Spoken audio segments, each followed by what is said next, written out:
Are you struggling for consistency in your sim racing? Does your iRating look like a roller coaster? If so, we have good news for you. The way to get more consistent is to first understand what you're doing differently than the professionals. And VRS is the answer. With our competitive subscription, you will have the telemetry, setups, tutorials, and everything else you need to fully analyze your driving. Our data packs and the ability to compare your driving with the best in the world will show you exactly where to adjust your inputs, change your driving line, and shave seconds off of your lap times. And our powerful and precise direct...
It may be halfway through the season, but it is the start of a new year. Welcome to 2024, everyone, and welcome to Apex Racing TV.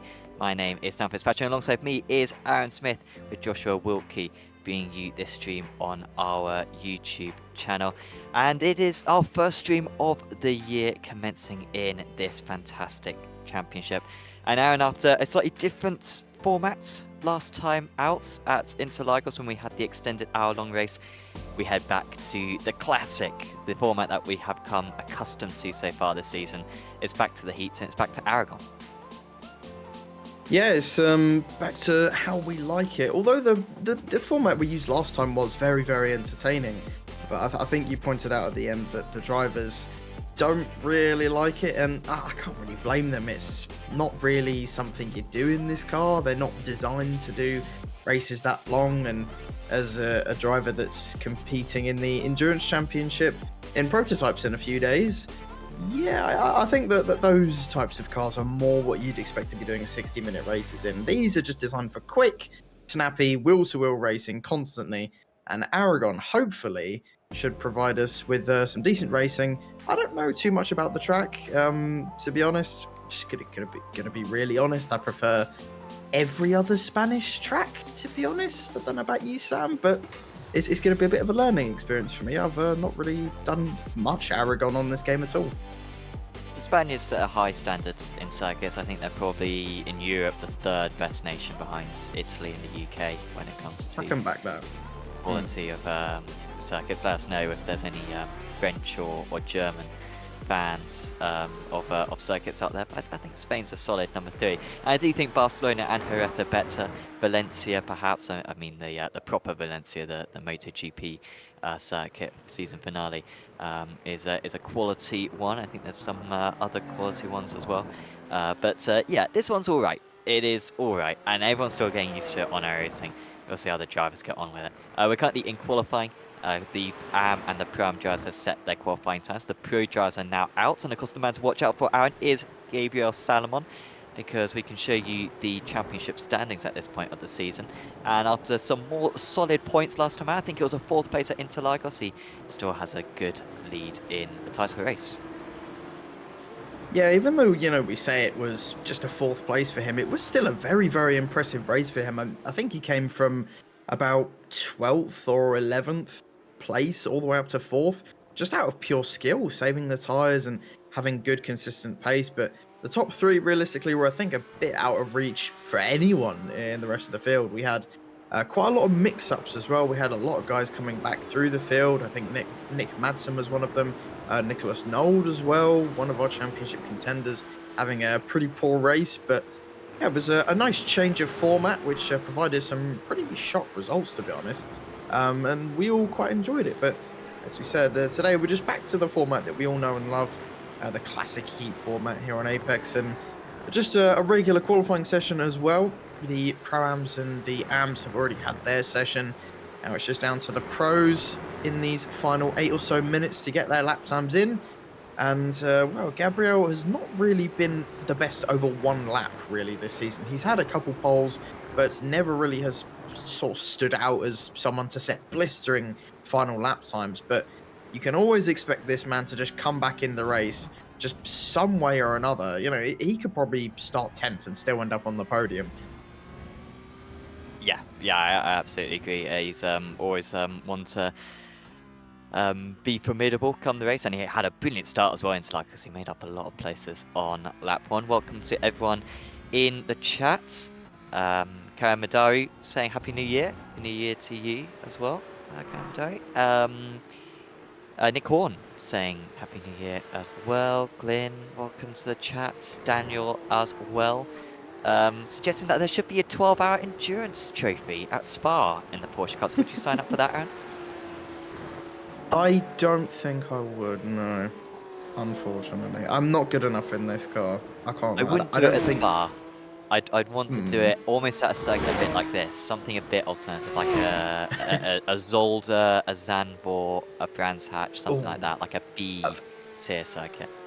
Zolder I can get behind. I think if it was at Zolder, I'd consider it, yeah, because I can't remember. It was one of the Porsche Cup drivers that like do YouTube. They filmed themselves doing the 24 hours of Zolder, and it just looked like so much fun in these cars. And yeah, you just had like a bunch of other cars in it as well, like GT4, GT3, some touring cars as well. I think that could be really nice. And speaking of Zolder, I think it's a little bit underused on iRacing, don't you think?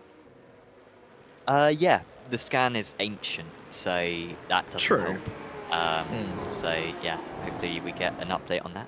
Philip Hammer goes to the top of the standings. Those Pro-Am times holding on well, but maybe we are seeing some improvements now. Pedersen only 14th place, but Thompson moved up to pole position after already winning a race so far this season. Hammer up there in 2nd place. Pennington, who we always see up at the top at Red Atlanta, he was on pole position overall. Do not be surprised if he keeps that 3rd position to the end of this session. The drivers have got a couple more laps for them to put in. Gabriel Solomon currently in 9th place, but we're still watching out for a lot of very quick drivers. Michael Yanni, for example, yet to set a lap time, our race winner last time out. I don't know why, but I'm getting the sneaky feeling that that lap time from Thompson is going to be quite tough to beat. It's just the gap from him to everyone else is already that much bigger. I don't know if it's just, you know, maybe we might see some other pros as well saying that kind of lap times. We might see Michael Yanni set it, Nicholas Nold as well. We haven't had those guys really set their lap times yet, but I don't know. It just, judging by the gaps, especially to the top of the Pro-Ams, which we've seen Pennington can be right in there for the battle for pole. Of course, he's already gotten a pole this season. I don't know. Maybe Thompson just thought, I'll just go big on this first lap. Why not? Get it out of the way. Or will we see some other drivers going a few tenths quicker? I don't know, but I'm going to predict that Thompson could have just grabbed pole without any of us realising. Well, Yanni has set a best first sector, but he's not matching Thompson in sector 2. He has gone fast in sector 3, however. So if he can deliver on this final sector, then Michael Yanni could well snatch pole position, which could be very important. I'm not expecting there to be a whole lot of overtaking around this circuit. Christensen, that's a good time there from Roger for Valkyrie Excite. He moves up to 3rd place. That might be the end of his qualifying due to the amount of time we've got remaining. Godestad nips under the 2-minute barrier. But this is the man we're watching out for, Michael Yanni. This could be good enough for pole position, and it is not. 0.2 of a second he was lacking. It was not a good final sector for Yanni, and that will be his qualifying over. He will start no higher up than 2nd.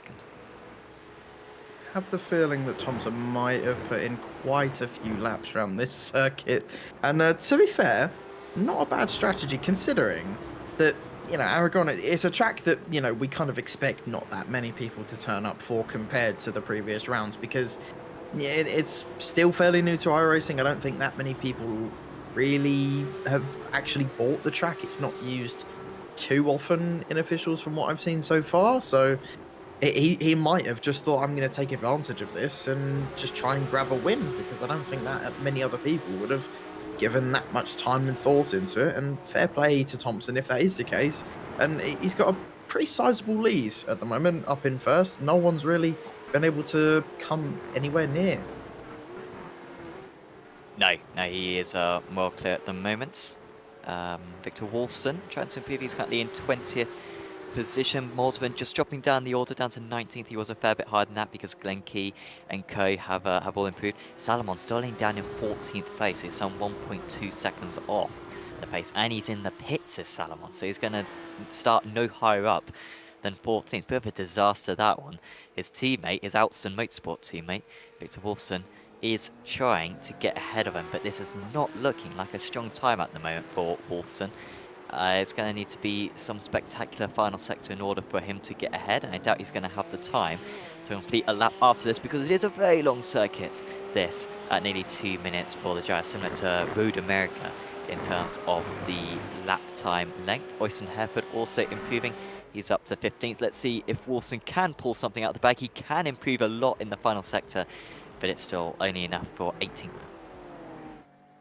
I definitely do feel like, judging from the gaps and the times that we are seeing, that I think my assumption that I made about a couple minutes ago was completely correct. I think people haven't really given that much thought to this circuit, as well, I've only driven it a couple times, and it's all right. It's not the worst track. I mean, I'm just not that big a fan of it, to be honest. And it's quite a tricky track, I think, isn't it? Yeah, it's a bit out of the ordinary for some of the other tracks that we have, and I know some people like that. They like the challenge of this track, and it's a bit different from everything else. It does have quite good elevation. I'll give it that. It is quite nice to go up and down the hill, especially in the 1st sector. As Christensen comes across the line for his final lap, I don't think he improved there at all. Godestad is the only one left on the track, and I don't think he has enough time to improve either. But yeah, just a really, really big gap between all the drivers, and Salomon, of course, being one of the big surprises, down in 14th place. But that's pretty much similar to where he qualified in Brazil, and still managed to get nearly onto the podium. So let's keep a close eye on him. I think the worst thing about this circuit is that there are no corner names. It's just corner numbers. Very American. So many motorcycle legends have hailed from the nation of Spain. You could easily fill the circuit with race winners. You know, Pedrosa corner, Lorenzo corner, Marquez corner. No. Turn 1, turn 2, turn 3. Very disappointing.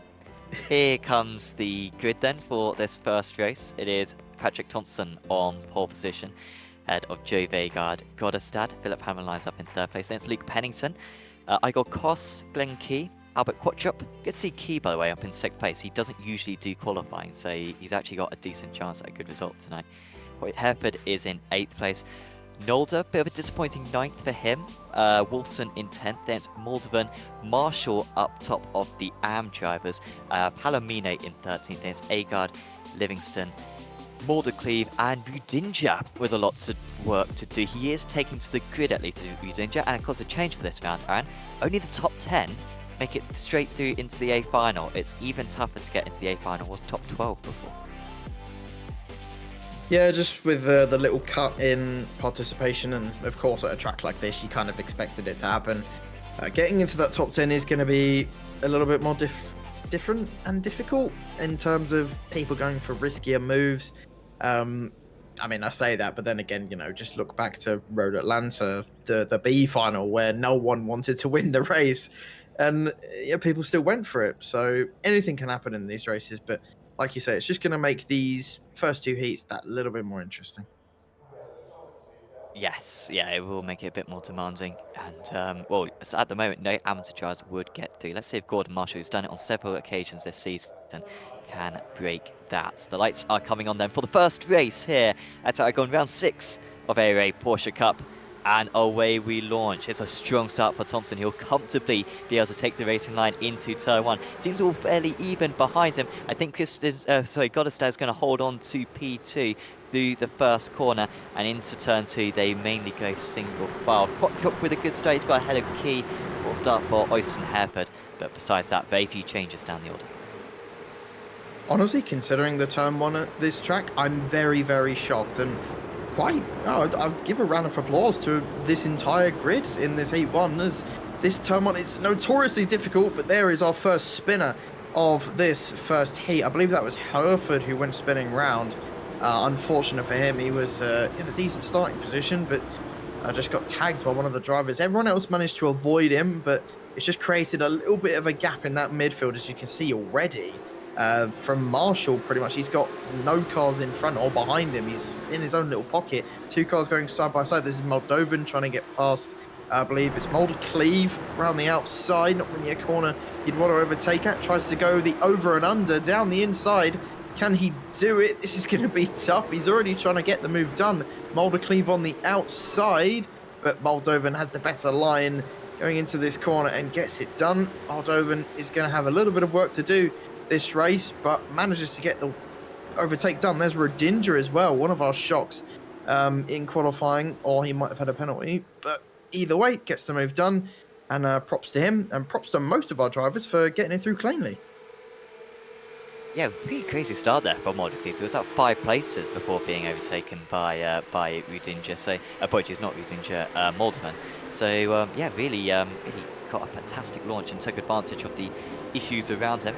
Thompson with a 1 second gap, or near enough, at the end of this first lap. Redinger, by the way, getting past another driver. However, that is Johan Palomino going excessively wide. Redinger and several others gain a place, and Palomino drops to the lowly depths of 16th.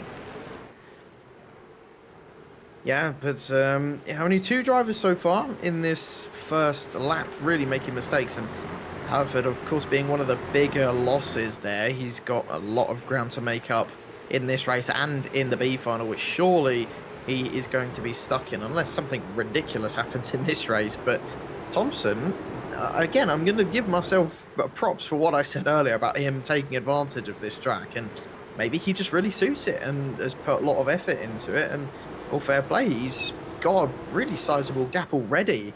At the moment, 1 second is incredible on this lap, especially how competitive this league is. But I believe we're going to get a replay of what happened to Palomino at the end of that first lap. I think he just went too deep into that last hairpin. Here we go. Oh, so he's already behind Redinger. He's just out braking himself. Braking. Oh. Wow.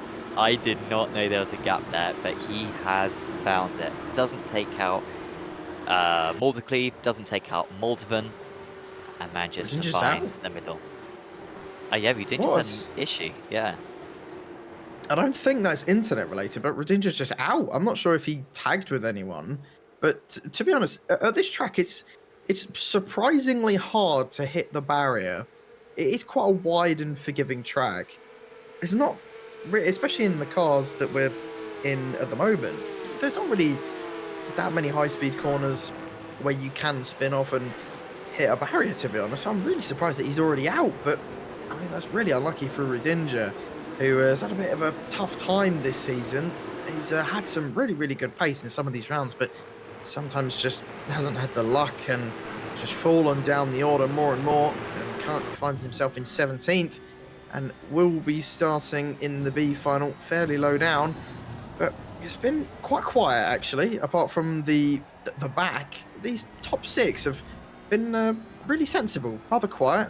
Gaps already opening up, but yeah, just not really much going on right now. Just everyone being sensible, which I guess as a driver, you kind of want that. As there's a little bit of a look just ahead for Pennington and Koss. Now these two have been going toe-to-toe in the Pro-Am Championship. Pennington has actually outscored Koss in 4 of the 5 rounds so far this season. But his first round was so bad that he still sits some 70 points behind. But he outscored him by 3 points in round 2, 7 points in round 3, 1 point in round 4, and 6 points in round 5. So he has gradually been cutting down the gap. And once we take into consideration the drop score, Pennington will be looking very good. So Pennington and Koss, you can think of them as being basically level on points in the championship at the moment. And so this is a very high stakes battle. Pennington usually with the better qualifying speed, but Koss more often than not getting ahead in the races. And it looks like he might be able to repeat that, does the German, and the Brit just making a couple of mistakes. Yeah, we've seen so far this season that Pennington hasn't really had the race pace to keep up with some of the drivers, which realistically, from his qualifying pace, looks like he should be able to keep up with. And it's kind of evident right now. He's created this big gap from 4th to 3rd and is just being attacked and hounded by Koss. And I would not be surprised if Koss got past, but this track is quite difficult to overtake at. He's going to go to the outside through this hairpin, which, not going to lie, the outside line very, very rarely works. Just the way the corner is angled, and there you see he loses out as well to Quattrop, who just sneaks his way past. And honestly, he would have been better to just brake early, try and get the cut back on Pennington, instead of trying to brake deep where that hairpin, it's so low speed that you have to be so careful. And he might even lose another place to key here into turn 1, which I believe he is. Dreadful news here for Ihor Koss. I think you're absolutely right. And even if he was able to keep his car partially alongside on the outside, you sort of want the outside line to the fast right afterwards because it's such a sweeping corner that you don't want to be tight into such an acute angle. Here comes the response though from Koss back down the inside. And I think he's just about clear. No, still Key is going to keep part of his car alongside. And they go through another one of these long sweepers which tightens up on the exit. Nolde is trying to take advantage of this as well. He's had a miserable qualifying, hasn't been able to make it up in the race. And he hasn't been able to make up any places there. He's got Wilson right on his tail. Wilson actually trying to make a move himself. And with the much better line there on the inside of the circuit, Wilson is the one who gains a position in all that. He's up to 8th. Yeah, a lot of swapsies going on from 5th all the way down to 9th as everyone tries to get involved in each other's battles. They're all just trying to take positions away from one another. Then they lose time, and then the guy behind thinks, oh, I'll have that. And then the cycle repeats itself. And well, a couple guys just lost out massively. Koss being one of them, as he looked a lot quicker than Pennington, but unfortunately, just one badly misjudged corner cost him about half a lap, and he's now nearly 2 seconds behind Pennington. And of course, as we were just mentioning, his championship rival. And that's got a sting, as Pennington doesn't really look all that quick at the moment, and could be under pressure from Quattrop come the end of this race. Still looking good for Gordon Marshall, out in the lead of the amateur drivers. Oh, his Pennington's just turned a little bit wide there in the foreground. But yeah, Marshall actually not too far off the back of this pack.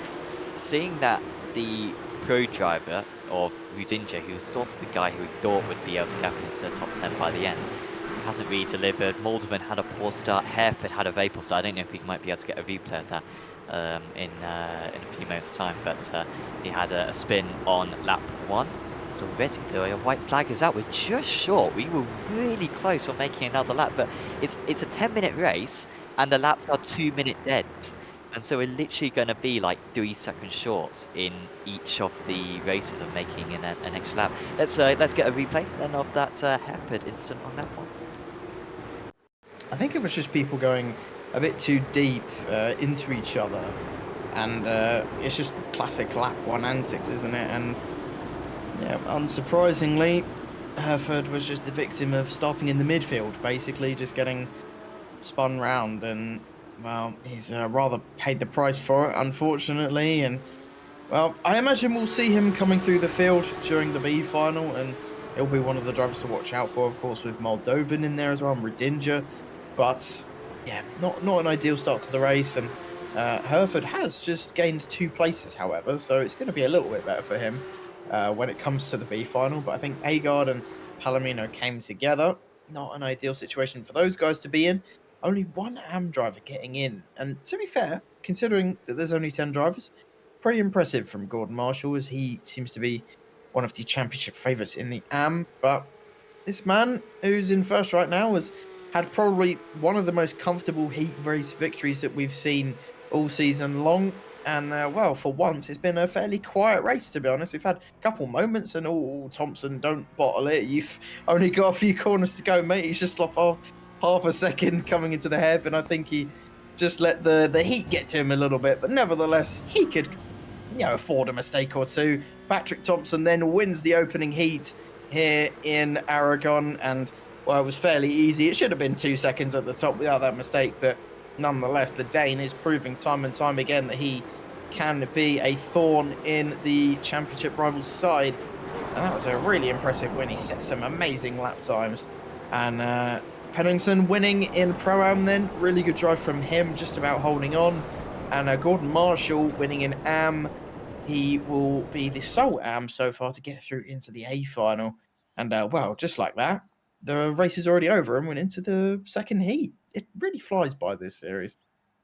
It really does. Let's see who's going to come out on top on this one. It's Michael Yanni on pole position. Nick Madsen starts alongside now. The last time that Madsen started on the front row didn't go well. His Interlagos race was bad from the start, probably the worst lap one he's probably ever had, and I think anyone has had so far this season. And so he'll be looking for a better start tonight. Roger Christensen is in third position. That's Joe Pedrick with another strong qualifying performance. He was very strong back at Interlagos, so he does seem to have stepped up a level, has the Swiss. Then it's Lazarus Asfalg, who's been in great form recently, the amateur driver. Salomon behind him. Amateur driver ahead of the overall championship leader. Incredible stuff.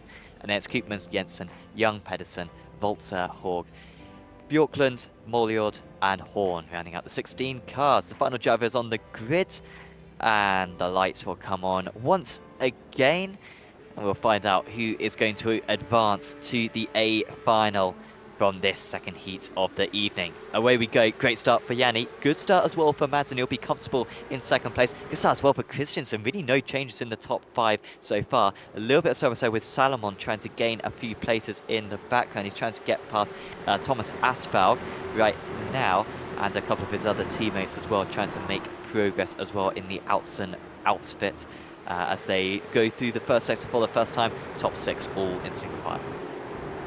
Again, turn 1, nothing again so far. And today, I'm shocked. Turn 1 always, for me anyway. Oh, a little bit of a tap there. That's Koopman's going a little bit wide, but still on the track, crucially. Just lost out a couple of places. But yeah, turn 1, I think I saw them go 3 wide, and they still managed to make it through. It's pretty much a 90-degree corner. There's a bit of a lock up there in the background.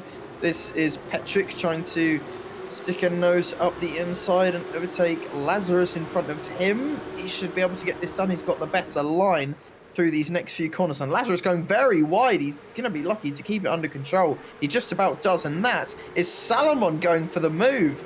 And we know how aggressive he can be, and gets it done. That was very opportunistic from the Dane, and overtakes pretty much everyone who was in front of him on that first lap, and is up to 4th place already. He's making outstanding progress, is the Dane, but I can't say I'm surprised. No, his racecraft has been phenomenal this season, and no surprise that he was able to execute that move as well as he did. And do not rule him out of a podium. I think the likes of Madsen and Christensen could well fall into him by the end of this race. Of course, 5 laps. This one should be in total. A little bit of contact. That's going to be big contact, and 3 drivers running wide. And now there's a separate incident behind, and there could be some big profiteers from this mess down at the hairpin. It's one of the tightest corners we have all season. And when one driver makes a mistake, it seems like they all made mistakes, and now we've got another one round. That's Thomas Asfalg, one of the front runners in the championship, having an absolute mare. Yeah, that's going to be really crucial for him. He was, of course, well and comfortably through into the A final. I think he was up to 7th And, well, just a little mistake. I think that was Lazarus, who was the first man to get hit from behind. And, yeah, it all kind of just... that one guy locked up, then another guy did, and they all ran into each other and spun, and it just spiraled out of control, and you had about half the grid just stuck at that hairpin. And it's so low speed that it's so awkward for all of them to try and make their way through. But, yeah, it's just made this...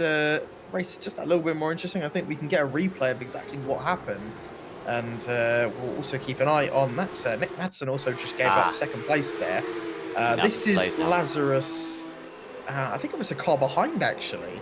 Two of them. It was the Utzen car, and then I'm not sure who that was that initially hit him. And then there was more going on behind. There were two cars. There were two cars behind who were already spinning. And they were the ones that caused the big pile-up. So a lot to unravel in that hairpin. Yeah, so that's Pedersen. I mean, Michael's had a mare there, hasn't he? Because he's seen the instant ahead of him, and yet he's still not on maximum brake. Obviously, you don't want to be on maximum brake, otherwise you'll just lock the tyres. But it really did seem like he could slow more for that one. And... was surprised that the driver had slowed a lot, but there was an incident right in front of them. Could well get a penalty for that. Salomon has got ahead of Madsen, so Madsen picked up a slowdown. I think it was through that slow speed downhill chicane. I think we've got a replay of it now, actually, and that allowed both Christensen and Salomon both to pass. And Salomon's now not far away from getting second place. Amazing race pace once again for Salomon. And here it was, and I think Madsen's still serving the slowdown there, and that's why he's so slow on exit. Yeah, it's, in these smaller races, getting a slowdown is just absolutely horrible, and you've not got that much time to make it up either. And well, any of these guys' chances of winning this race is pretty much gone unless Yanni has some kind of disconnect. Not preying on him at all. Yanni, you know, you can go ahead and do what you want. It's looking fairly comfortable for the American right now, and well, Apex seem to be just taking over this series.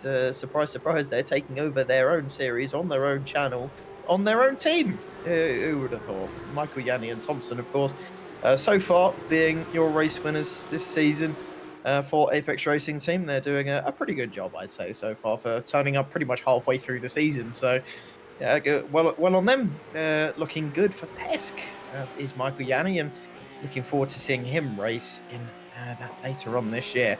But Salomon is someone I'm looking forward to seeing in the future in Pesk. He's got like an absolute unit this season and could be on for another fantastic result. And although he might not be over one lap that quick in the race, he's, well, Ayrton Senna, pretty much. He's aggressive, he's fair, and he gets the move done and just rockets off into the distance. And that's what he's done pretty much most of the season, and we could see it again into this hairpin. I think he's just a little bit too far back, or is he going to go for an absolute dive bomb? He's going to be sensible and just leave it for now. And getting very close there to the back of Christensen. And that's just one of those awkward corners on this track. That hairpin is just so slow. It's genuinely Monaco hairpin slow. And you have to crank the steering wheel full lock. And it just feels like you should be getting on the power so much earlier than you really should be.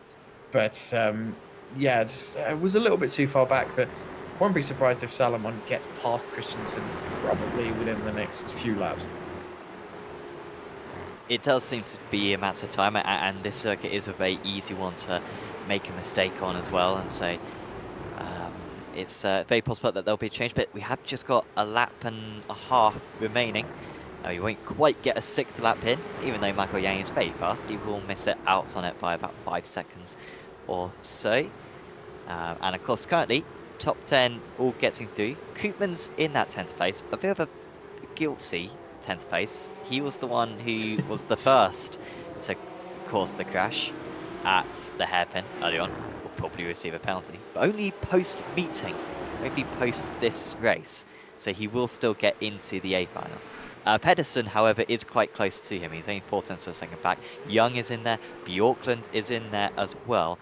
So that 10th place, that coveted 10th place could still change Oof. as we run on board with Christensen, taking way too much curb, and he's left himself vulnerable ahead of the back straight. Yeah, he's left himself so vulnerable that I'm getting a front row seat of Salamon's front suspension right now. And, well, Salomon took the opportunity, but unfortunately, Madsen as well has taken it as well. Christensen has lost out to both of them, but Salomon might still end up in third by the end of this straight. And crucially, Madsen has got that inside line. Christensen is still there. He's going to go to the outside. Salomon is in the middle of this. This could end badly, and they've made contact. They stay on the track just about. Madsen's gone deep, and Salomon sneaks his way up the inside and goes through. Christensen sort of got a bit unlucky there. He was on the outside and just had to run wide and still ends up in fourth. Madsen is going to stay behind for now. Is there going to be a move into turn one? And Salomon choosing to defend, but that could leave him a little bit vulnerable come the exit. But he will have the inside line for the next corner. And I think Salomon is just about safe for now and can calm down a bit as we head into this middle sector. But second, all the way down to fifth, is literally separated by about 0.6 of a second. This is the kind of racing we want to see from this series, and we're getting it on this final lap. Absolutely phenomenal stuff. There was a fantastic battle behind as well. Gordon Howard has had an awful lap. He's gone from 9th to 13th. As we run aboard, we're going to see Madsen go for another attempt. He gets sideways. He's going to spin up the tyres. He's going to overheat the tyres as well.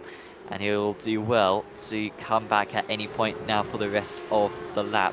So these top four, or these second to fifth, sorry, all absolutely nose to tail. Pedrick in there as well. Molliord's being overtaken by Koopmans. Koopmans has had an issue. Molliord has had an issue. They were both going to make it through. Neither of them are going to make it through now.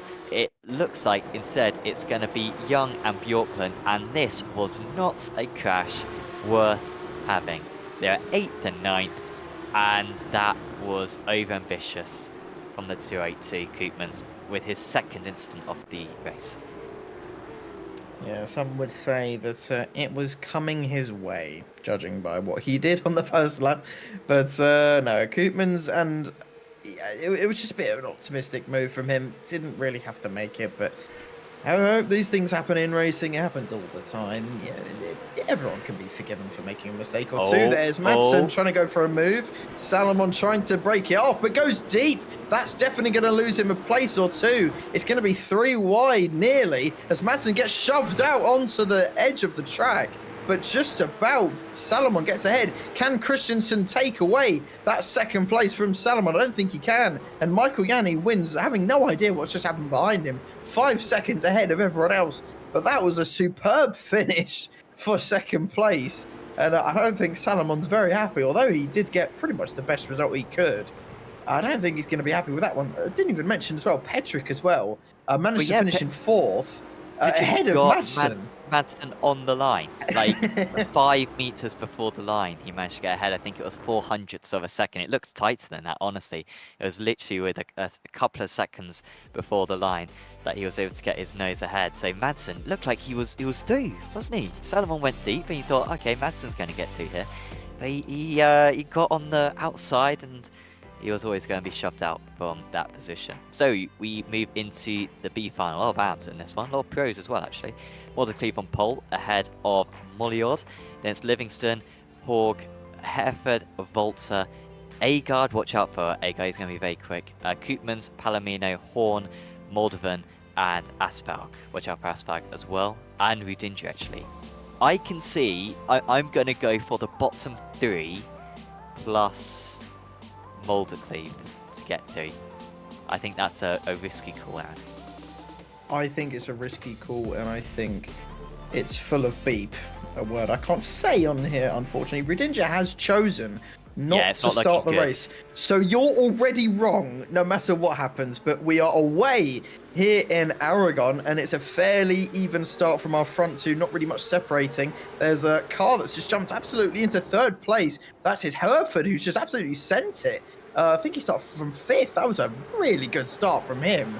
And he's already gotten himself up into the places that he needs to be.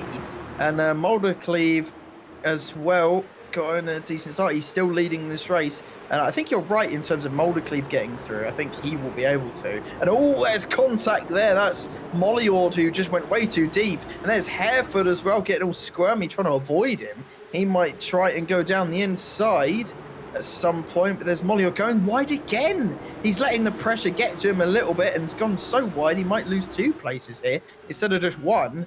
But already a more chaotic start than we've had in the first 2 races combined.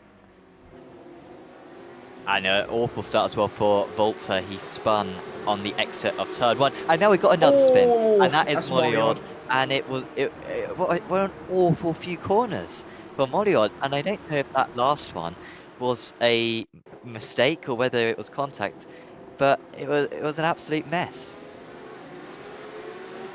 Yeah, I don't know if the pressure just got to him a little bit or what, but he just spun up the rears on exit of that corner and went wide, and yeah, it's just I don't quite know what happened with Mollyord there, but on the exit of here, just cold tires, I'm guessing, and I'm not sure who car that was who just ran into him.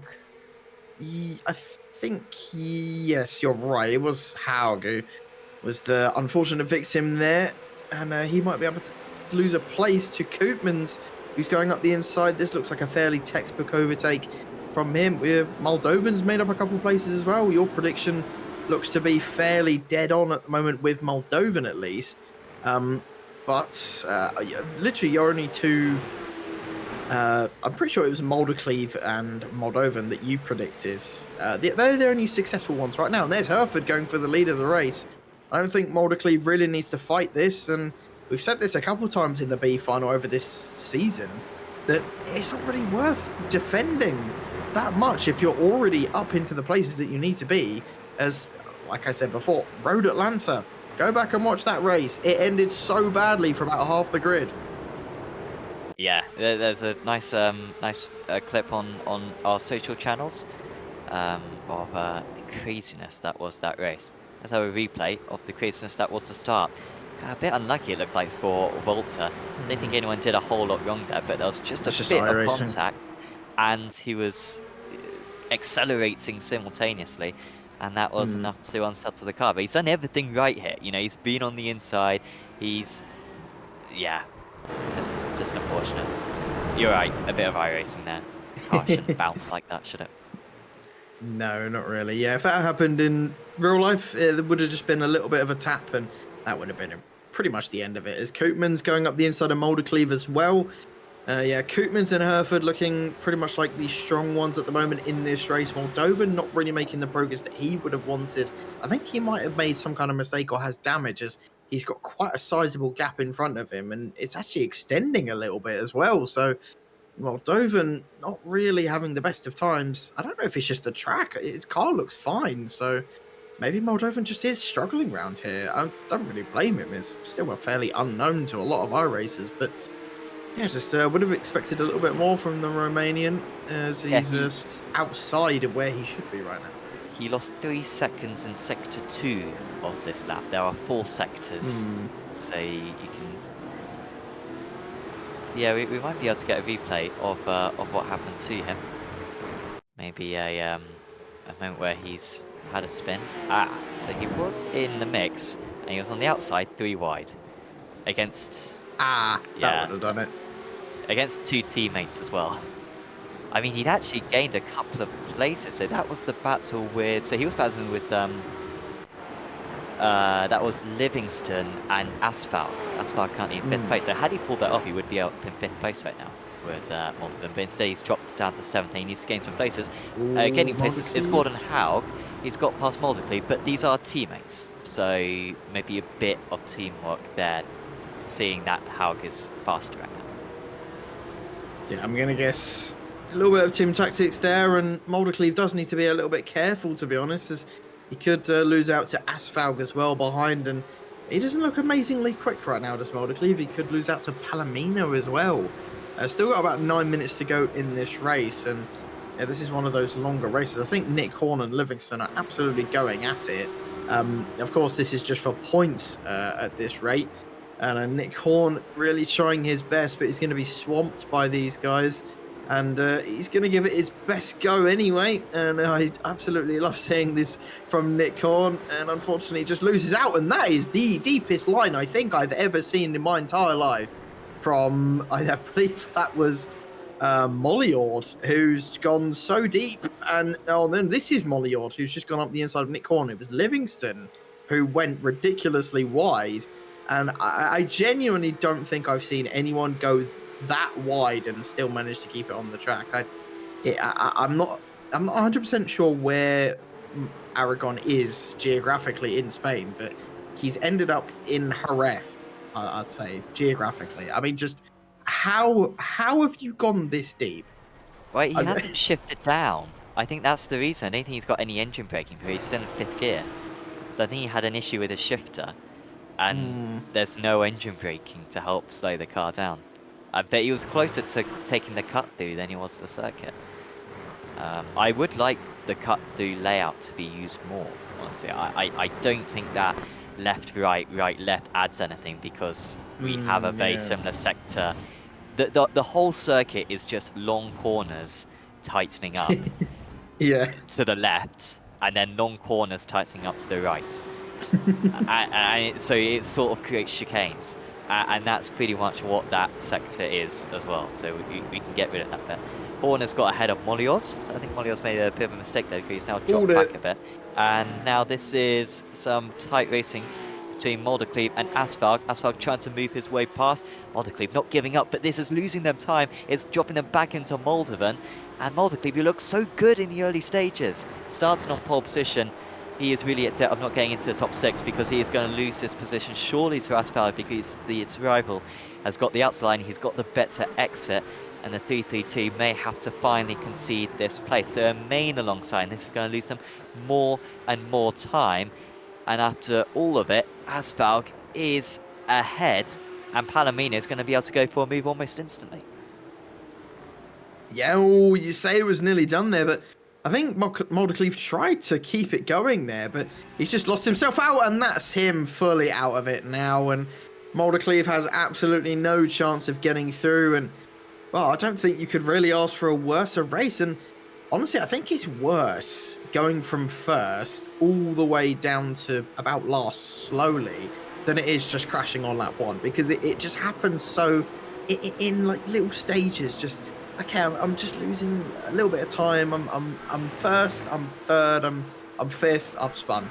It kind of just gets worse and worse and worse. And you've got to feel bad for Moldecleve there. Just didn't really have the pace and just got caught up in incidents like this, where that's just iRacing glue, where they kind of got stuck to each other and there was nothing either driver really could have done. And yeah, unfortunate for Moldecleve. He's pretty much blown his chances of getting into the A final, and he'll be battling with Mollyord and Horn pretty much for the rest of this race. And anything can happen, of course. The guys ahead might have some kind of incident, and this is Moldecleve battling with Mollyord, with Livingston. I apologise, as Livingston as well, being one of the drivers that hasn't had the best B final ever, and yeah, just trying to make his way past, and in a sector where passing really isn't that much of an option. You have to be a lot quicker than the guy in front of you to be able to get it done. But Herford is just having the time of his life right now, just hot lapping at this rate. He's just kind of chilling around the track, not really stressing out. If he loses a place to Koopmans, oh well, it's just a grid spot, doesn't really matter. But he'd of course rather win this B final, and he looks on course to be doing that. He's got some good pace, and is set to do that. And Koopmans will be happy, and Hauk will be happy as well. We've got a couple drivers already into the A final, where we're going to get even more. Yeah, we are going to get 3 more at the moment. We'll have 4 in the A final, I think, at this rate. And, you know, I did say at the start that I went for some wacky choices. I said that the bottom 3 would all get into the A final. That's not happened, because Udinja didn't take the start. He's let me down on that front. But to demonstrate just how irrelevant the grid was, first, second, third, and fifth all aren't in the top 6 anymore. Like, they're all dropped out. It's really Hawk, the only one who was on the front 2 rows, who's actually going to get through into the A final. The rest of them have all had a mare. Yeah, so really it didn't count for anything the grid. Some big pace differences between these drivers, and some instants as well have completely turned it on its head. Welcome to Edward Pop in the YouTube chats. Of course, still hopefully celebrating his Super Formula victory, his first amateur title a few weeks ago. And yeah, looking forward to seeing him back out circuit. Looks like Nick Horn has had an issue. I think that might be the end of Horn's race. No, he's got back going again, but he has had a spin. Yeah, seeing a couple of mistakes coming out in this race especially. And we can have a little look at what happened to Mr. Horn. He's now last of the runners. He was having a fairly decent race, but just made a little bit of a mistake. Is this into turn one? I'm going to guess he just went maybe a little bit too deep on entry.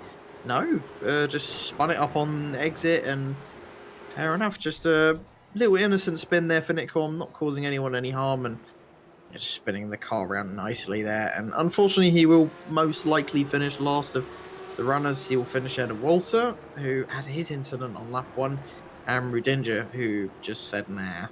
I'm pretty sure he might have had some kind of issue in the end. But, yeah, because in his heat, he just disappeared. He just disappeared, yeah. I looked back at the footage and he was like losing places and then disappeared. So I wonder if it feels like a hardware issue, maybe losing frames or something, and then it gave up the ghost. Yeah, shame for Rudinger, our defending champion, of course. Not going to win the title this season, but do not rule him out of winning a couple of A finals before the end of the season. Shout out, by the way, to the title sponsor for this series, Apex Racing Academy. Apex Racing Academy, of course, providing data packs provided by Michael Yanni for this Porsche Cup machine. So if you want to get faster on iRacing in the Porsche Cup or many other cars, do check out apexracingac.com. There's going to be some good offers as well for Daytona 24 hours as well coming up for you to get prepped for that. Meanwhile, there have been some racing going on, and this is as Monocleve got, I think he's just holding back Livingston at the moment, and Livingston still trying to get past. Ahead of them, however, Agard did lose a place to Molliord, so Molliord up into 7th. Yeah, these are just for those little points in this AM Championship now, as they're way too far back from the top 6 now. That yeah, they've just got these little points to sort out now as Livingston gets ahead of Mouldercleave. But Mouldercleave is fighting back. He's got the inside line for this next corner and is staying ahead. I think Livingston is having a rather tough time getting past Mouldercleave, as he's been hounding him for the past few laps and definitely looks like the quicker driver. And I just think Mouldercleave's confidence has really gone. There's more contacts as that's Livingston just pushing him along, basically. A bit of an awkward one there. It was really weird contact. I thought Livingston was just going to send Mouldercleave round, but he just pushed him along. And that's an aggressive defense from Mouldercleave, really cutting across. Yeah, I was just thinking the exact same thing. Mouldercleave really doesn't want to give this up, and that's a spin for him. And he's fully round now.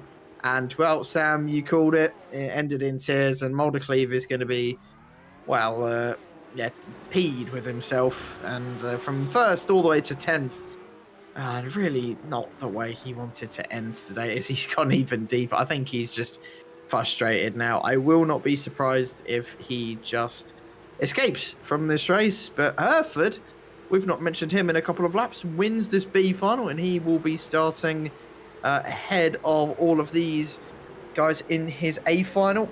Koopmans comes home in 2nd place. Good race from him. Haug as well. Good race from him. He just kind of kept it clean, kept it safe, and ended up finishing 3rd. Asphalt gets through, Moldovan gets through, and Palomino also does.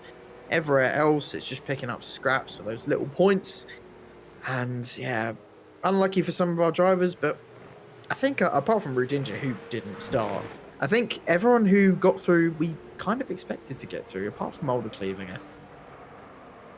Yes. Yeah, I think you're right. I would have switched out Mouldercleave and Palomino, but Palomino surprised me a bit and was very strong, so congratulations to Johan for that one. I think he is Spanish, so maybe he knows the circuit better than other people, perhaps.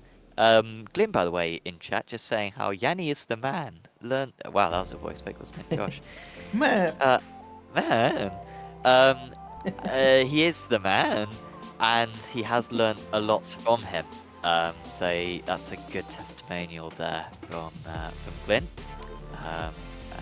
Yeah, of course, thanks to Apex Racing Academy, thanks to VRS as well. Of course, VRS are now sponsor for this series, providing their hardware with their pedals, their wheelbase, and their wheel bim as well. And you can purchase all of those equipments on apexracingsim.com. You can also try out that equipment if you're based in the UK over at our headquarters in Corby, where we've got several rigs, I think 14 rigs equipped with VRS equipment. So do go to apexracingsim.com in order to book yourself a slot. It could be yourself or with a few friends, and give a go the VRS equipment. I can confirm I have tried them and I nearly won the open day.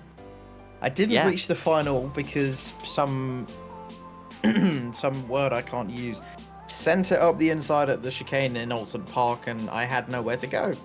Bit unfortunate, but I think I did well, to be honest. I definitely could have gotten into the final, and if it happens again this year, I just want to get into the final. I don't care if I don't do well, I just want to get into the final. That's all I want to do, and I will be happy. That's all I want. That's Leo Garibaldi ending up winning that, the two-time champion. It's got a bit of prestige now, I think, as the open day victory, and Leo's got it all for himself, so I'm sure there'll be more events like that at some point this year. Nick Horn just saying in chat, not my finest week, some good scraps in that one though, and yeah, there were some good scraps, Nick, but yeah, it's a tough circuit A, and I think the track temperature's quite high. I'm trying to find some excuses for you, Nick. Here we go, 33 degrees track temperature. Yeah, what's that about? It's December, man. It's not. I refuse to admit that it's that warm. I know it's a desert that we're in Aragon, but yeah, that's too warm for January the 1st, and yes, that is a part of the reason why it's so tricky.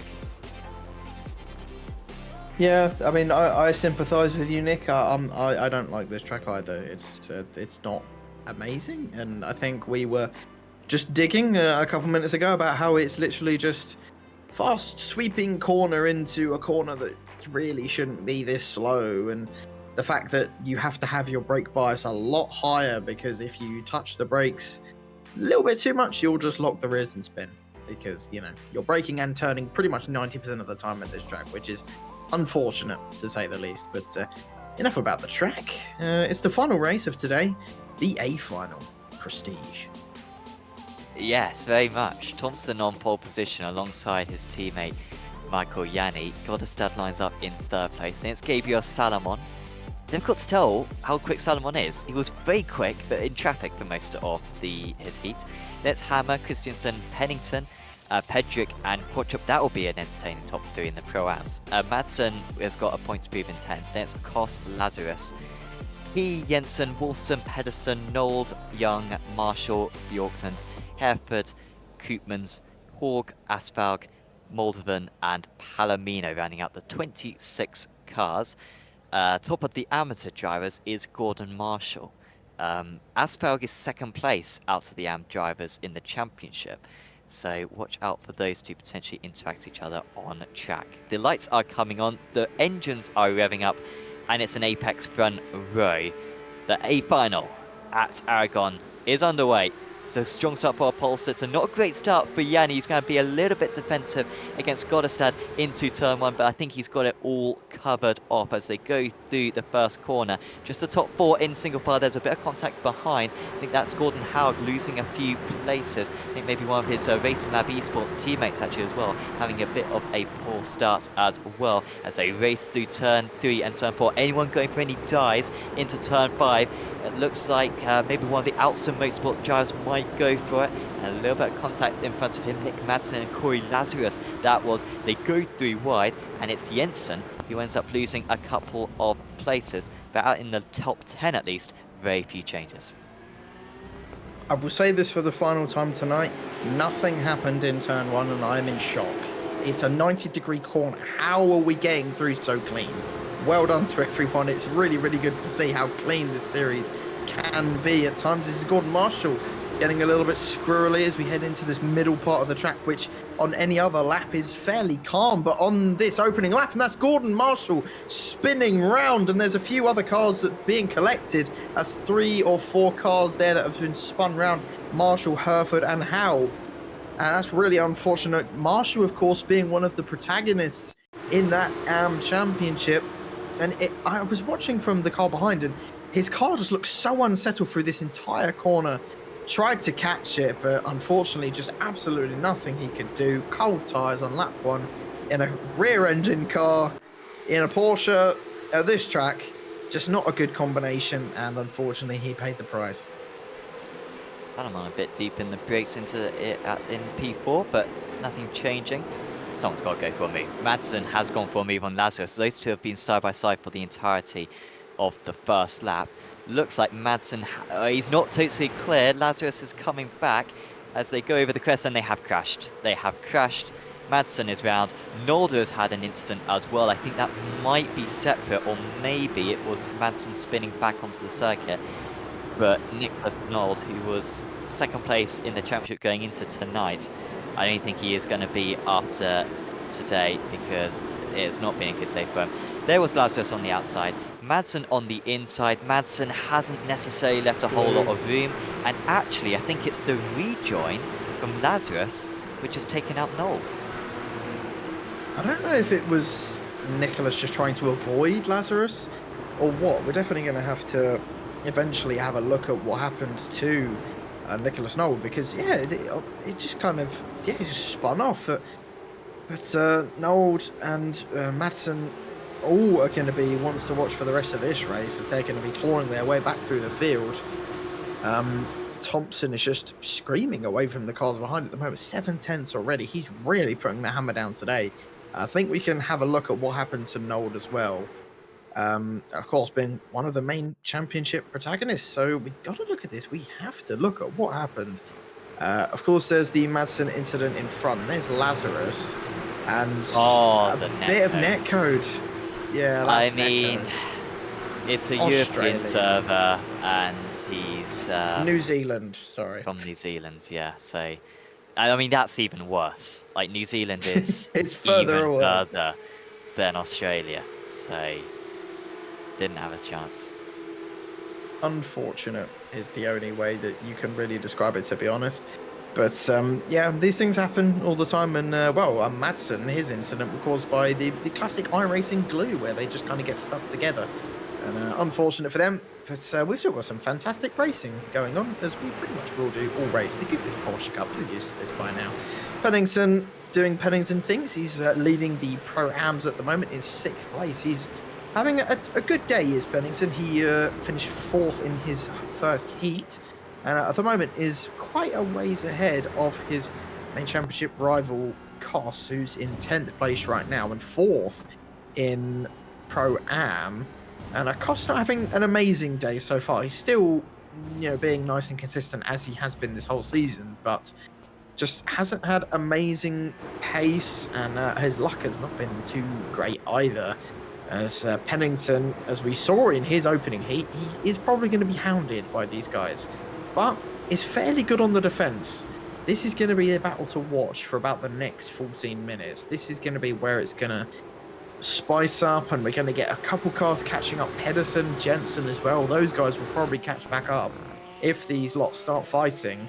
And, 5th and above are just going to scream off into the distance and be in their own little world.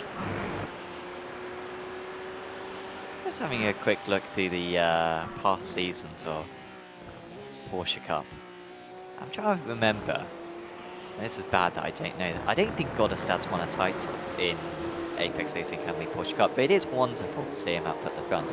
Hasn't been the perfect season for Godestad, but still, regularly up at the front. He's had 3rd place in the championship or something. But yeah, really nice to see Joe Vegard near the top. Porsche Cup driver for years. I think since 2020 he's been competing in this championship, and this is really one of his best drives. to be as competitive as he is in P3. So yeah, nice work there from the Valkyrie X-Type driver to be up there. Look, he is very much keeping the Apex drivers very honest as it stands. A little bit of contact further back, a little bit of a curb hopping as well. That's been a change of position for Young to get past Jensen. That's shot back. Kos has got past Quattrup as well. That's important points for Kos, who is slowly making his way up through the order and still has eyes on Luke Pennington with 12 minutes to go. He really wants to pass Pennington by the end of the race if he possibly can. Yeah, couldn't do it in his first heat, and like you say, it's definitely going to want to get it done today. He's got a little bit more time than he did have in the heats, of course, 8 extra minutes than we do in those heats, and those 8 minutes can be crucial. Just a little bit more wear on the tyres, a little bit more wear on yourself, and might sound a bit stupid to some people who don't regularly watch or do, you know, this types of racing, but those extra few laps, especially a track like this where it is quite demanding, it does take a toll on your ability sometimes. And these are the little elements that some people don't tend to think about when you get into sim racing. You just have to keep it cool and not make any mistakes, which we've seen time and time again today. It's a difficult track, a lot of inexperience here, and we've seen some drivers really fumble under the pressure. But Pennington, from what we've seen today, hasn't been one of those drivers. He's not been the quickest, but has just managed to keep ahead and have some decent enough pace and racecraft to get some decent results. And I think we're going to see something similar to that, but I could have just done the biggest jinx in history, so we'll find out. We will. Skids Licks has said that actually Lazarus is based in Australia. So that is, I want the backstory, please. Why did he move from New Zealand to Australia? Yeah. Cool place in the world. Hammer has nearly been able to get back past Pennington. Now that he's in the draft, maybe a little bit more comfortable after being overtaken at that very corner a couple of laps ago. Young, by the way, has got past Lazarus. Young was battling with Jensen like a lap ago, and Lazarus, I think, has caught up to the back of them after his issues earlier on. In fact, there's a big train of cars from Young down to Asphalt. Asphalt, remember, on the comeback. And here's a move for Lazarus. Ooh. He's got damage, but that's not stopping him. Young has been overtaken, and now there's a bit of an opportunistic move from Koopmans to get past Bjorkland, and he has pulled that one off. Nice work there from the Dutch driver, who, of course, advanced through from the B final. Yeah, he's making some decent progress up to 15th, and I think he can be happy with his progress so far, but has still got a couple cars ahead of him, which he definitely wants to be ahead of. And Young looking a little bit vulnerable right now, and Lazarus, of course, has got back-end damage, wink wink. And right now, just looking a little bit, he's got the pace, of course. He got past Young, and that's a huge amount of curb that Koopmans has just swallowed. But these Porsche cars they can deal with it. They're built for this. This is what they're meant for, to send it over curbs, go a little bit wheel to wheel, and hit each other off the track and come out completely fine on the other end. There's Aiden Young as well, just looking a little bit vulnerable. There's Koopmans trying to go up the inside. Don't see too many moves into this corner unless the guy ahead makes a mistake, but Aiden just about staying ahead. But I have the feeling into that final hairpin, it's going to be battle of the late breakers, and that's Glenn Key going very deep, but managing to get ahead of Asphalt. That was opportunistic, but managed to get it done. But actually, he's just about not able to close the door, so gonna have a couple cars going into this corner side by side, and this could get really interesting. Yeah, I think if they weren't teammates, maybe he'd be sending it with the 313, but instead does the right thing, just backing out, and Key is gonna get ahead there. Bjorkman's going to be out there of losing another place. There goes on Malderman as well. Malderman's going to have a lovely line going through that final corner. They get Madsen involved in this as well. Madsen's not going to hesitate whatsoever. Malderman's a fairly aggressive driver himself, actually, as well. So you don't expect any quarters to be given. There goes Madsen. That's ambitious on the outside. He's going to keep part of his car alongside. No, he does just drop behind. He could gain a few places by the end here, Madsen. He's only 3 seconds, not even that, behind 14th place. So he's got 6 cars that he could overtake by the end of the race. He wants to get as many of them as he can. It's not an impossible task, but to be fair, considering how many cars there are, considering how many of them are being very aggressive, and we've only got about 7 minutes left, which is about math. Hello, 3 laps. Yeah, it's going to be a 9-lap race, so we've got 3.5 to go. I got there in the end with a bit of help, but yeah, this track is a lot longer than you'd think it'd be. It really is. I mean, I think I've driven this in Formula 3s, and that's it. And they were about a minute, like low 50s, I think. I could be remembering this completely wrong. I probably am, but yeah, it's a lot longer than you'd think. How long is Silverstone in these cars? Like, About it's similar the to same. that, isn't it? Like, Yeah. It's certainly similar to Road America, a little bit faster than Road America. I think Road Yeah. America would probably be about 2 minute 2. 2.5, I think, around there. So yeah. you might be right, yeah. Like, I always think GT3s are about 2 minutes around Road America. It's yeah. quite an easy one to judge. Well, Spa in these cars probably about 2 minutes, getting on for 2 minutes 20, probably 2 minutes 2:20, yeah. But yeah, it is a long one, and but yeah, it doesn't feel like an especially long circuit. I guess because it's sort of the same all the way around. Like Silverstone, I like one of my Duplicate favorite corners. aspects of Silverstone is the fact that you kind of each part of the circuit sort of feels different.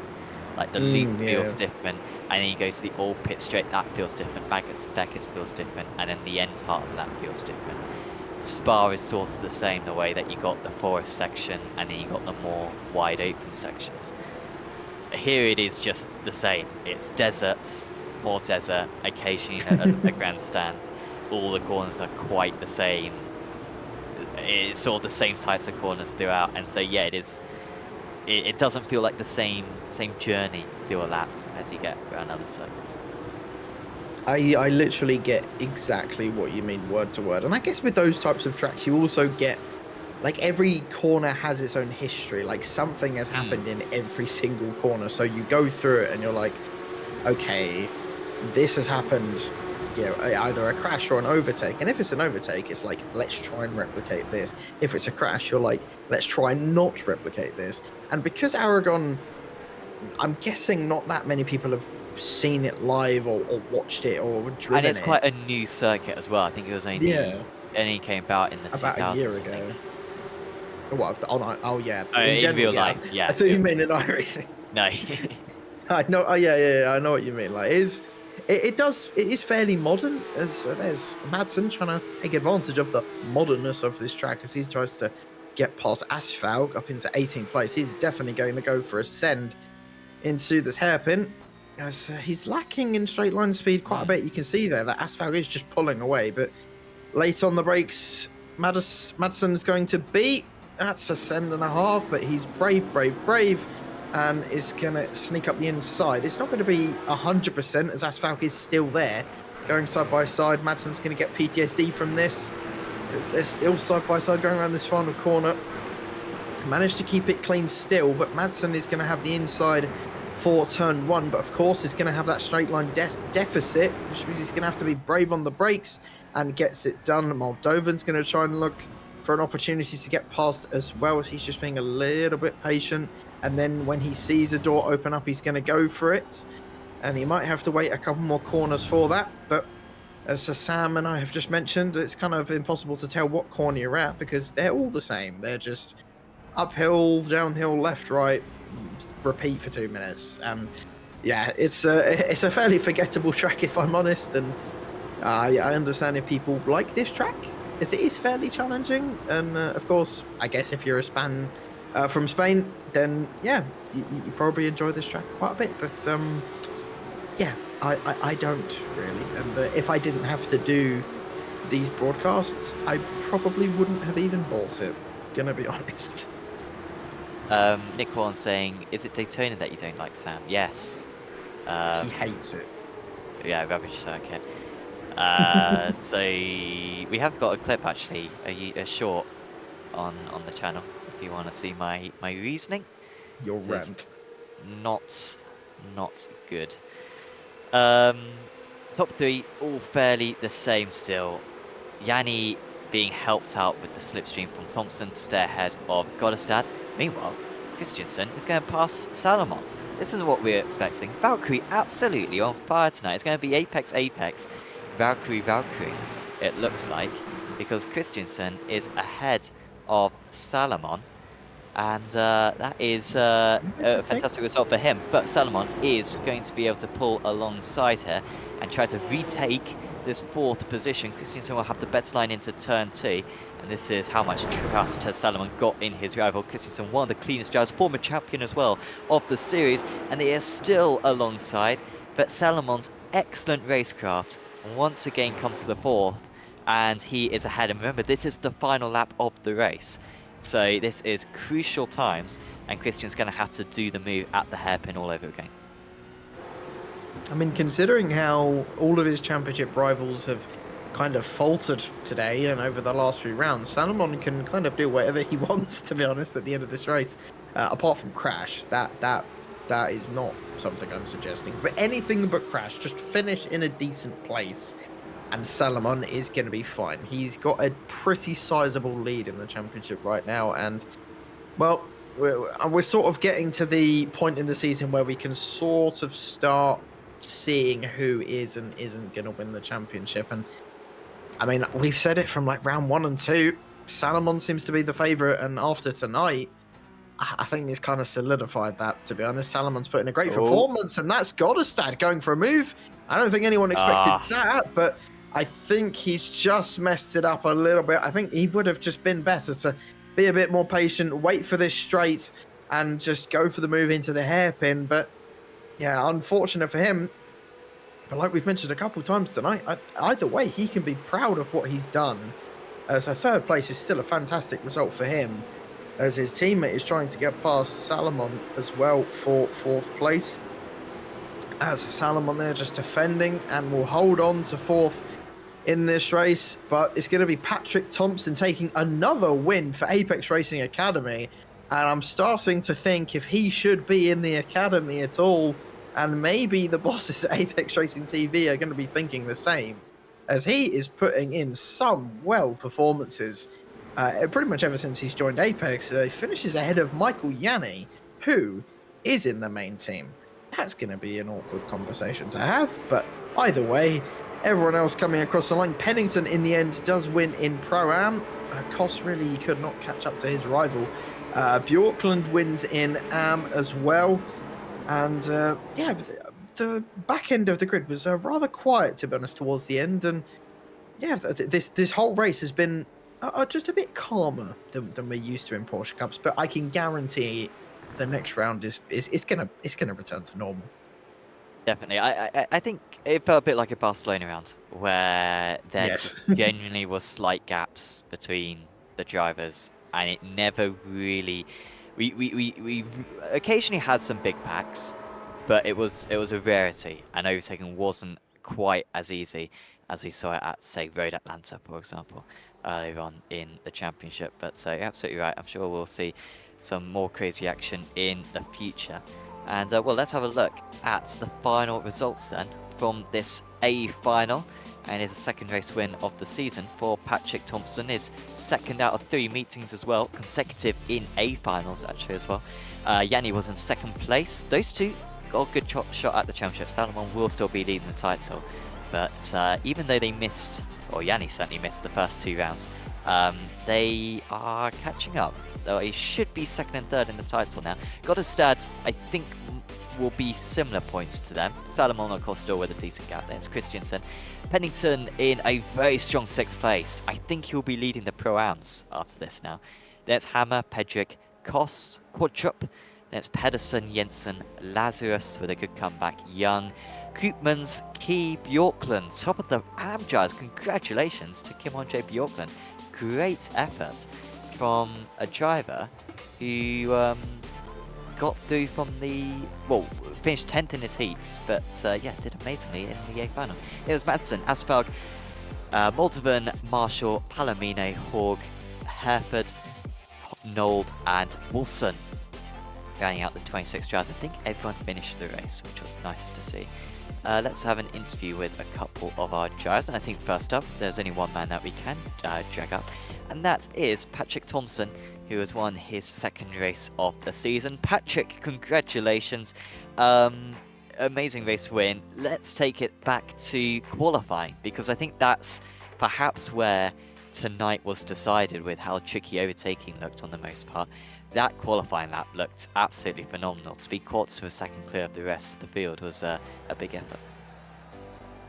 Yeah, I mean, it was a pretty well put together lap. Obviously there's always time to find here and there, but overall I'm very happy with the lap, and it put me in P1 exactly where I wanted to be, because as you mentioned, this is a very difficult track to overtake people. You have a long straight, but it doesn't, like, if you get a good exit onto the straight, it's actually very hard for the person behind to get in a position to go for a move. So overall I was really happy being where I was.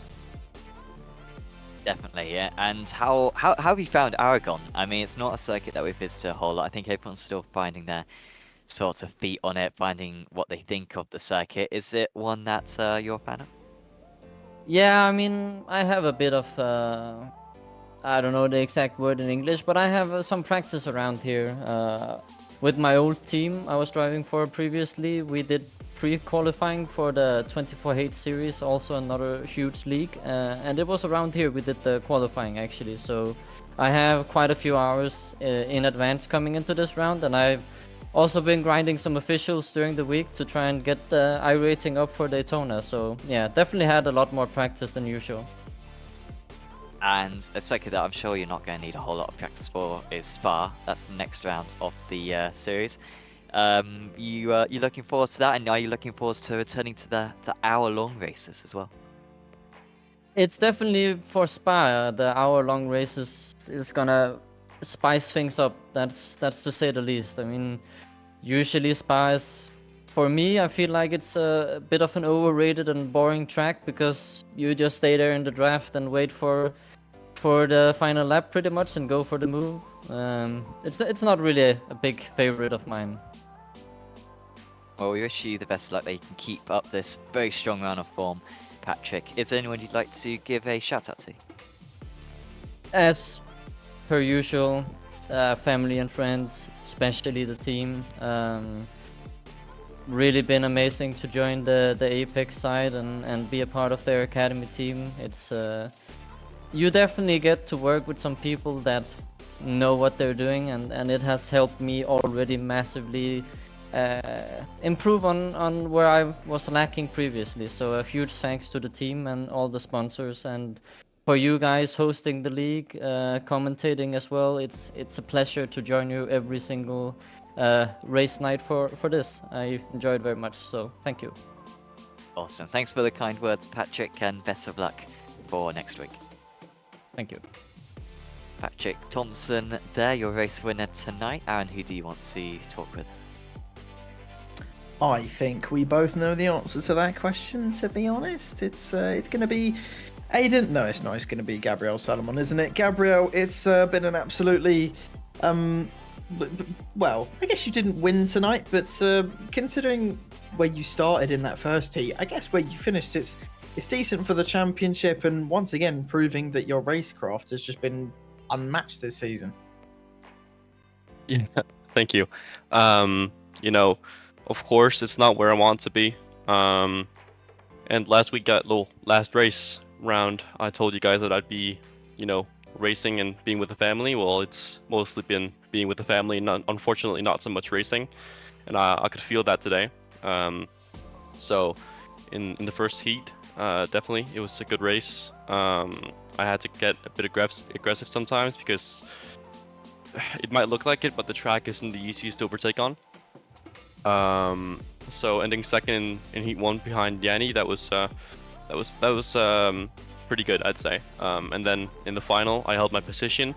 I got pressured a bit at the end, but I held the 4th place. So, you know, considering the practice that I've put in and that I bought the track yesterday, I'd say it's all right. Honestly, I'm not surprised that you didn't buy the track until yesterday. I was in the same boat. I only bought this track because I had to commentate on it. So I don't blame you at all, Gabriel. But I mean, it's just crucial points for the championship. And now that we were speaking about this during the broadcast as well, now that we're at this kind of point in the season, you can kind of judge whether or not you'll be able to fight or win the championship. And where do you sort of stand on that? I mean, I'm never going to say, you know, right off the bat, especially not only, you know, just past the halfway point that I'm gonna win. Like a lot can happen, especially also that we saw at Road Atlanta. I didn't think that was gonna happen, but that happened. So a lot can happen, but you know, considering unfortunately I saw that Nicholas Nold he got punted off in the final, so he's gonna be losing a lot of points from this round as well. I think I'm gonna have like a 100-point lead. In first place, so I feel quite confident, but I'm not gonna shoot the gun and say that I'm gonna win. But my position in the championship is, you know, it couldn't be much better. I think it's fair to say you have a pretty decent chance with a 100-point lead. And, well, yeah, we've only got about 4 rounds to go in this championship left. And, well, speaking of, next week we have Spa in the format that everyone loves, the 60-minute format. Just talk us through how you're feeling about that and the track as well. Oh, the 60-minute format. Gotta love that. No, like the track Spa. I don't think anyone can sit here and say that they don't like Spa. Amazing track, and well, you ruined the moment. Well, you know, it makes for some good racing. And it's gonna be fun, and it's gonna be, I think the field's gonna be closer packed than it was today because, you know, this track not a lot of people knew, and it's very technical, and you know, almost everyone knows Spa. But the 1 hour format, the 60-minute format, it's not my favorite, but I made it work in Interlagos, which was a miracle. But so I'll hopefully make it work in Spa as well. Well, you've certainly got some confidence in your race, which is always the best thing to have. But, yep, I guess you know the drill by now. It's that time of the interview. Anyone you want to give a shout out to? Definitely. So Oats and Motorsports, for the 6th time. You know, just a big thanks to them and all the amazing guys over there. And I don't want to make it a habit to feed your guys' egos, but I'd like to thank you guys once again. You know, you always speak kindly of me, and you know, I appreciate that. Well, we love watching you race, as you just pull out miracle moves every single week. So just keep doing them, even if you crash. It's fun to watch. So keep doing what you're doing, Gabriel. And thanks for coming and talking with us. And we'll see you next week, hopefully. Will do. See you guys. Have a good one.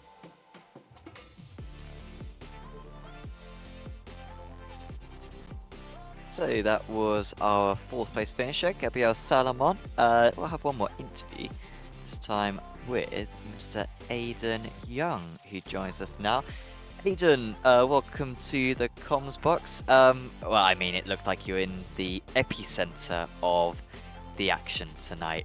Throughout the heats and through the A final, I think you pretty much went wheel to wheel with everyone out there. Yeah, it was a little terrifying going through the field with all those crashes. I just tried to keep calm, stay focused, you know, so I didn't get caught up in all that. Managed to somehow avoid all of them, but each time a wreck happened, I was just like, oh no, this surely won't end well.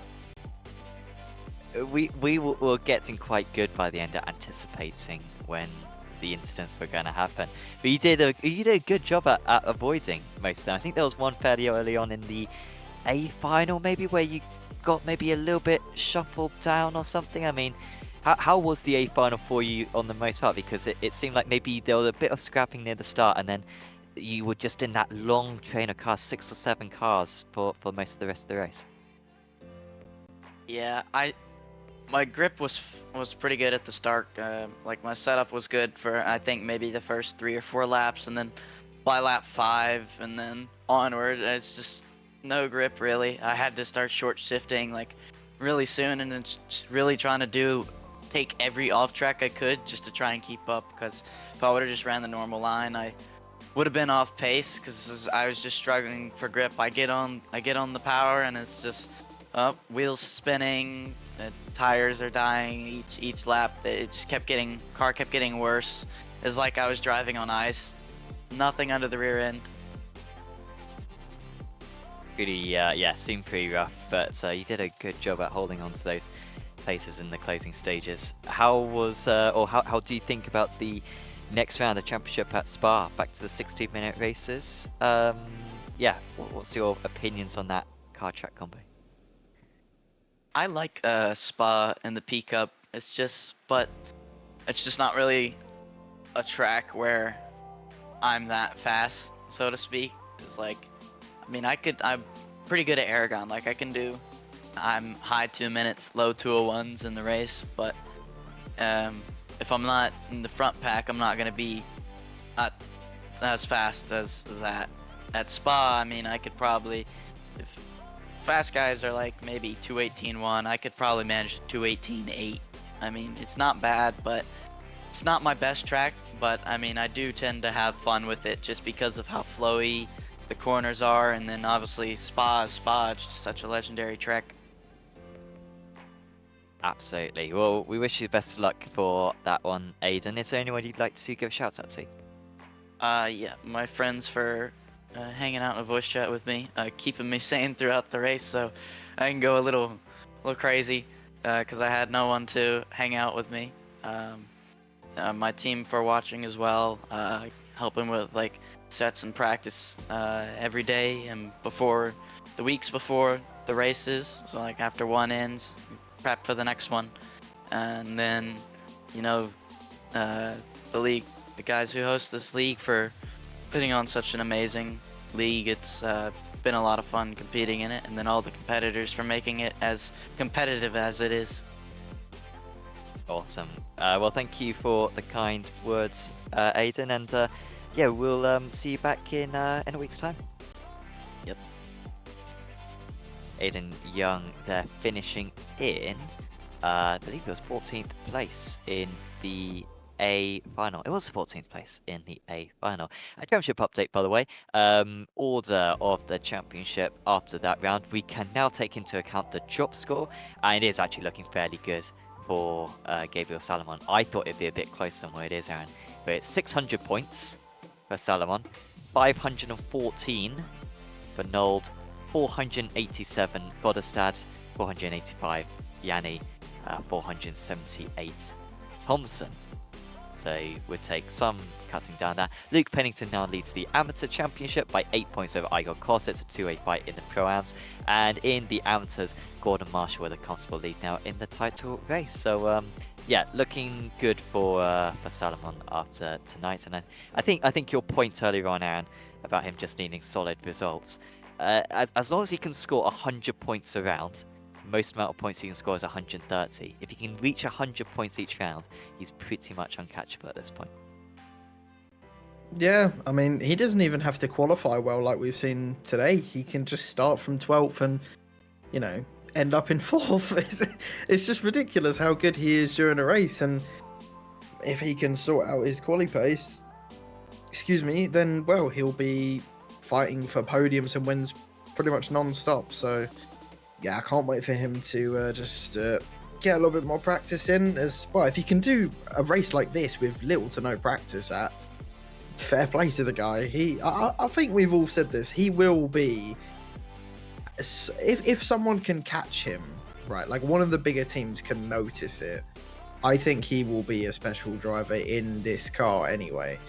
And he just needs to just catch someone's attention, and this is not a bad series to do it in. I can see him going places, I really can, and that's what makes this job as fun as it is. You get to see some of these drivers who one day literally could be driving for Redline or Williams or ART. You just don't know. Definitely, that is for sure. We'll see if he can keep up the good form next time out at Spa. That is on at the same time next week on Apex Racing TV. Plenty more streams coming up as well. It's always a busy time on the channel in January and February. We've got Ray Esports coming up. We have ARA Prototype Championship season or round 1. Aaron will be racing in that one on Thursday evening. ARA GT3 Trivias on Friday. We've got Champion Motorsports iRacing Team Endurance Series. That's on Sunday. So lots of very good action. That's at Jerez actually. That's worth one watching if you're a fan of endurance racing. That'll be very good on Sunday afternoon. Of course, if you enjoyed this video, please do leave a like on it, do subscribe to the channel, and check out our social media platforms as well on TikTok, Instagram, Facebook, and Twitter. That's for both Apex Racing League and Apex Racing TV. And also check out, VRS and SDK Gaming and Apex Racing Academy, all of their profiles as well for updates on all of their services. But for now, from myself, Sam Fitzpatrick, from Aaron Smith, and from Joshua Wilkie, we are going to say goodbye, and we will see you back at Spa next week. See you then.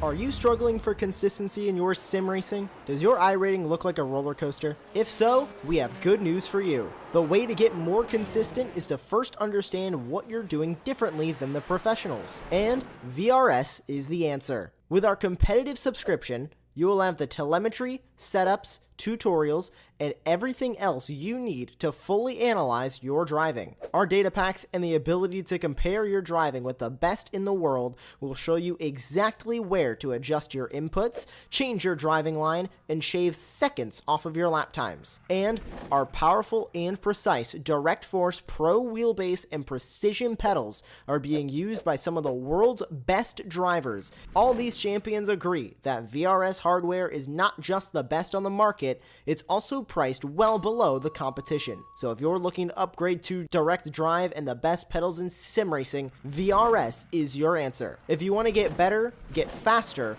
and make it happen sooner rather than later, you owe it to yourself to find out why so many people are switching to VRS. You'll be so glad that you did. Visit www.virtualracingschool.com and learn why the best use VRS.